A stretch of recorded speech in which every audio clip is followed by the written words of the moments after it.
This is Dan, that's your service mobile detailing and pool care. I'm normally in Clearwater, Florida. Right now I'm in Carroll, Iowa. And yeah, man, I came to visit somebody. They picked me up from the airport. Your boy can't ride around like this. So here we go, man. I got a pump sprayer here. I put some laundry soap in there with some laundry beads. The reason I did that is because I want to make this stuff clump up, and it'll also make it smell good. So I'm gonna soak this down pretty decent. We're gonna do this in real time so you guys can see the results. Nothing special. Normally I'd have like a buffer brush and an air compressor, but since I don't have that available, we're gonna work with what we got here. Alrighty. Here we go. We're not pausing the video. There shouldn't be any skips or anything, man, so just bear with me. Got a regular old vacuum here.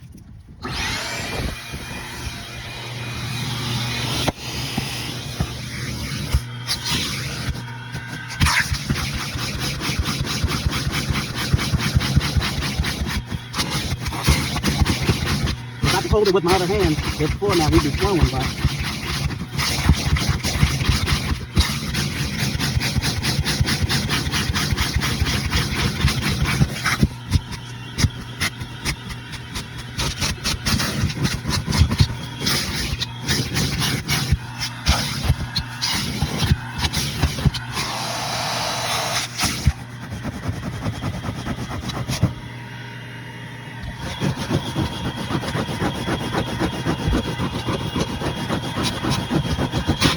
you get the drift.